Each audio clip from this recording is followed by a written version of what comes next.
পরম প্রেমময় শ্রী ঠাকুর অনুকূলচন্দ্রের রাতুল রাঙা চরণে শতকোটি প্রণাম জানাই। জগৎজননী শ্রী বড়মা শ্রীচরণে, শ্রী বরদার শ্রীচরণে, শ্রী আচার্যদেবের শ্রীচরণে শতকোটি প্রণাম জানাই। আজকে আমার ক্ষুদ্র ইষ্ট প্রসঙ্গ আমি শুরু করছি। শ্রী ঠাকুরের খুব সুন্দর একটি ঘটনা।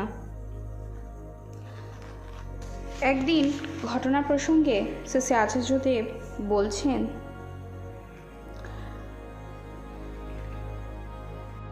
চিকিৎসকের পরামর্শ মতো প্রতিদিন বিকেলে কিছুটা সময়ের জন্য বরদা শ্রী ঠাকুরকে হাঁটতে নিয়ে যেতেন।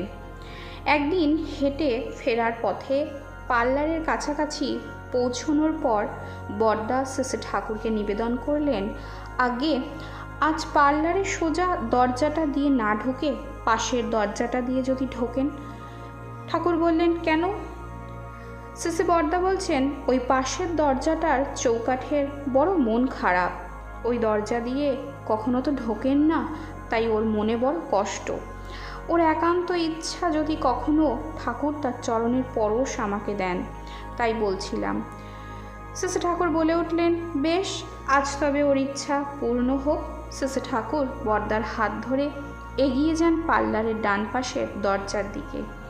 ছোট্ট ঘটনা, একটি আনন্দ ঘন আমোদ উপভোগ করেন উপস্থিত ভক্তজন। আচার্যদেব বলছেন, এই ছোট্ট ঘটনাটির মধ্যে এক গভীর ব্যঞ্জনা লুকিয়ে রয়েছে। শ্রী বরদার মধ্যে এখানে তিনটি সত্তা নিহিত থাকে: সন্তান সত্তা, সেবক সত্তা, ভক্ত সত্তা। সন্তান হিসেবে তিনি চাইছেন তার পিতা আরও কিছুটা সময় তার হাতটা ধরে থাকুন। সোজা দরজা দিয়ে পার্লারে না ঢোকে যদি ডান পাশের দরজা দিয়ে তিনি ঢোকেন, তাহলে আরও কিছুটা সময় তার পরশ পাবো, তার হাত থাকবে আমার হাতের উপর।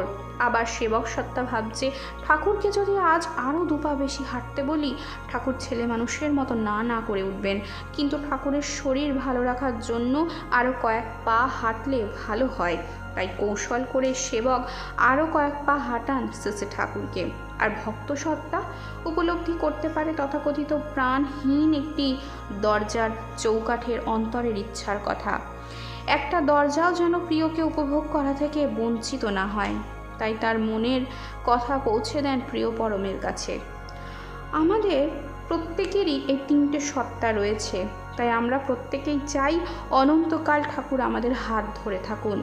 আমার প্রত্যেকটা চলা বলা করা দিয়ে তাকে যেন আমি তৃপ্তি ও স্বস্তি দিতে পারি। শুধু আমি একা না, আমার চারপাশের প্রতিটি সত্তা আমার প্রিয় পরমকে উপভোগ করুন। শ্রী আচার্যদেব বলছেন, প্রিয় পরমের তৃপ্তি স্বস্তি যাতে হয়, আমাদের ঠিক সেই লক্ষ্যে এগিয়ে যাওয়া উচিত। আমার প্রতিটা কথা, করা, চলা, চিন্তা ঠাকুরের তৃপ্তির কারণ হোক, আর সেভাবেই আমরা যেন জীবনকে নিয়ন্ত্রণ করতে পারি।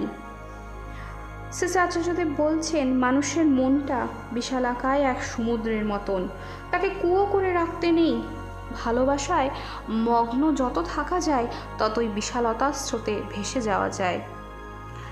শ্রী দাদার বিরচিত একটি কবিতা, মায়ার ফাঁদে কঠিন ধাঁধা, না হয় যেন পথের বাধা, মন যেন ধায় অবাধ হয়ে সদাই তোমার পানে, মনের সকল দ্বন্দ্ব দিদার চির অবসানে, সারা জীবন কাটাই যেন তোমার চরণে, চাওয়া পাওয়ার স্বপ্ন আমার তোমার চরণে, দিলাম হে নাথ বিরাজ করো আমার পরাণে।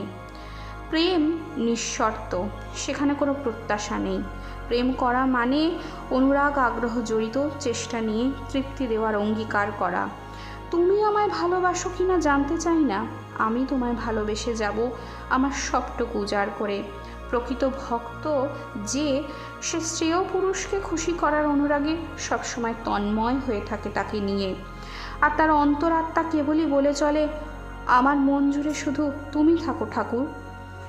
তাই আমরা আমাদের জীবনের প্রতিটা মুহূর্তে যেন তোমাকেই অনুভব করতে পারি। আমার জীবনে সমস্ত প্রতিকূলতা সংকটই যত আসুক না কেন, আমি যেন তোমার তুষ্টির জন্য করে যেতে পারি। আমার সব কিছু হারিয়েও যায় যদি, তবুও আমি তোমাকেই যেন তোমার তৃপ্তির জন্য যেন করে যেতে পারি। এই প্রার্থনা সার্থক প্রার্থনা। আসুন আমরা সকলেই শ্রী ঠাকুরকে এভাবেই মাথায় নিয়ে যেন চলতে পারি। সকলে ভালো থাকবেন। বন্দে পুরুষোত্তম। জয় গুরু।